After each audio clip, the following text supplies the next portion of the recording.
Hello everyone, welcome back to my channel. आज हम समझेंगे private sector in Indian economy. So first we start with what is private sector. Private sector वो part है जहाँ पे economy का, जहाँ पे गवर्नमेंट का इंटरफेरेंस नहीं है, कंट्रोल में नहीं है, यू कैन से बेसिकली। जैसे businesses, industry, shops, even startups आते हैं जिन्हें इंडिविजुअल्स या कंपनीज चलाते हैं प्रॉफिट कमाने के लिए। एग्जाम्पल से समझें, अगर रिलायंस, टाटा, इन्फोसिस और फ्लिपकार्ट की बातें करें, ये सब प्राइवेट सेक्टर में आते हैं। इनका मेन एम होता है ग्रोथ और पैसा कमाना। The private sector is that part of economy which is run by private individual और groups, usually as a means of enterprise for profit, and it is not controlled by the state. Now by contrast, for example we have a public sector जैसे railways, ONGC और LIC. Enterprises that are part of the state are a part of that public sector, and non-profit organization are regarded as part of the voluntary sector. The private sector plays the following dominant role in the Indian economy. It has extensive modern industrial sector, become the powerful driver of development. It has led to the growth of small scale industries. It has huge employment and investment potential. It plays significant role in health and education sector. Coming to the role of private sector, ठीक है।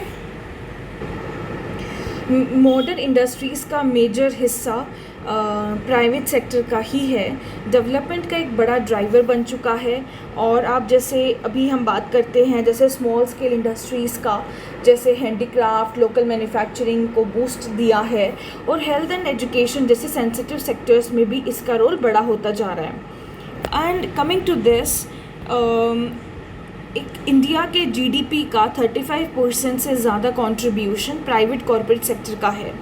1991 तक ज़्यादातर companies जो थी वो manufacturing sector में थी, पर अब फाइनेंशियल सेक्टर है जो डोमिनेट करता जा रहा है, जिसमें 60% ऑफ द प्राइवेट कंपनीज हैं। प्राइवेट सेक्टर के दो पार्ट्स होते हैं, like formal sector and we have the another informal sector. Formal sector जैसे जिसमें रजिस्टर्ड कंपनीज और बैंक्स हैं, इनफॉर्मल सेक्टर जैसे road side vendors, kirana stores etcetera.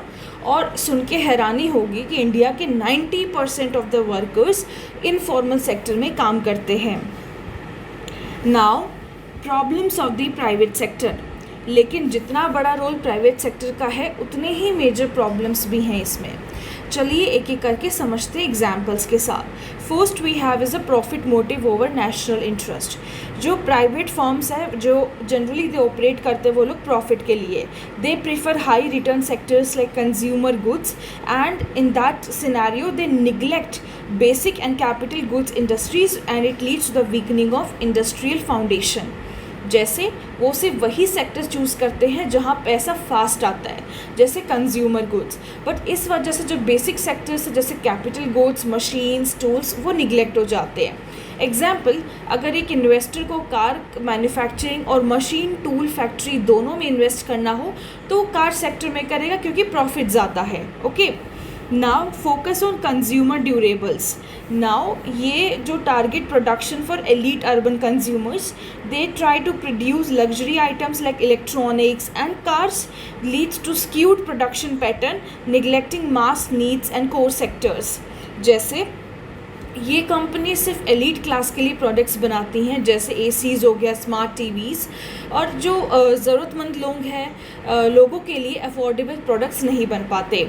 एक कंपनी आईफोन और एप्पल वॉचेस बनाती है पर एक सिंपल सस्ता स्मार्टफोन बनाने में इंटरेस्ट नहीं लेती। Third is monopoly and wealth concentration. जो लार्ज फर्म्स है they keep expanding and it leads to the monopolies.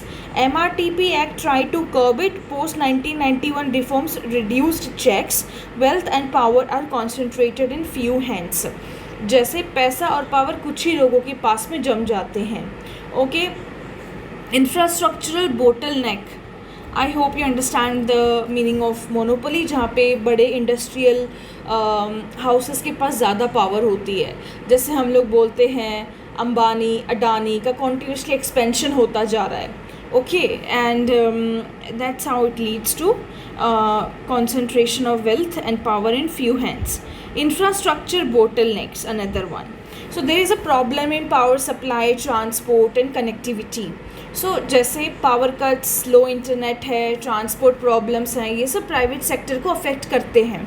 Example, एक टेक्सटाइल फैक्ट्री है जो कि 2400 घंटे प्रोडक्शन करना चाहती है, पर बिजली चली जाती है और 2 घंटे में तो एफिशिएंसी डाउन हो जाती है ना. तो that is how it is, it has infrastructure bottlenecks, मतलब इंफ्रास्ट्रक्चर की वजह से जो प्रॉब्लम्स क्रिएट होती हैं.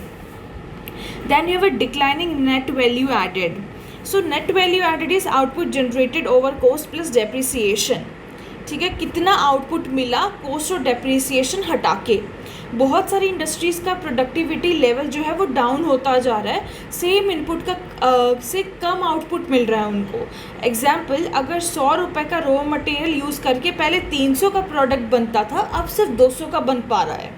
Okay, because of the there is infrastructure bottlenecks and other things. Now the trade deficit.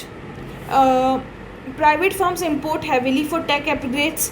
Import की जो कॉस्ट है वो ज़्यादा है एक्सपोर्ट अर्निंग से. इसकी वजह से क्या होता है, ट्रेड डेफिसिट है वो वाइड हो रहा है. And it also affects the foreign exchange balance of the country. For example, import bill तो बढ़ गया और देश का जो ट्रेड डेफिसिट है वो भी इंक्रीज़ हो जाएगा, बिकॉज एक्सपोर्ट अर्निंग्स उतनी है नहीं. देन फ्रीक्वेंट इंडस्ट्रियल डिस्प्यूट्स है. More dispute in private sector than public sector. There is a conflict on wages के ऊपर कॉन्फ्लिक्ट हो रहा है, बोनसेस के ऊपर कॉन्फ्लिक्ट हो रहा है और रिट्रेंचमेंट्स के ऊपर हो रहा है. Strikes, lockouts, it all leads to loss in the production and GD. For example, एक प्राइवेट मिल है, उनके जो काम करने वाले वर्कर्स हैं वो स्ट्राइक पर चले जाते हैं क्योंकि उनका बोनस 2 साल से पेंडिंग है. ये एक एग्जाम्पल है. तो उनकी वजह से क्या होता है, काम लेट होता है. प्राइवेट सेक्टर में स्ट्राइक्स और लॉकआउट्स कॉमन होते हैं, है ना. And there is another problem is foreign competition. Example, जब अमेज़ॉन और वॉलमार्ट इंडिया में आए तो जो कई लोकल किराना चेन्स हैं वो बंद हो गए या एब्जॉर्ब हो गए, क्योंकि एक छोटी इंडियन फर्म्स को कॉम्पीट करना मुश्किल होता जा रहा है because of the foreign competition. And industrial sickness, कई जो प्राइवेट यूनिट्स हैं वो सिक बन जाती हैं, यानी प्रॉफिट नहीं कमा पाती हैं या बंद हो जाती हैं. Okay, many firms become sick और they like non performing and they become unproductive. Internal causes है poor management, outdated technology. External causes, demand shocks, input shortages और weak policies. Now if we want to conclude it, so private sector की importance जितनी बड़ी है उसके challenges भी उतने ही serious हैं.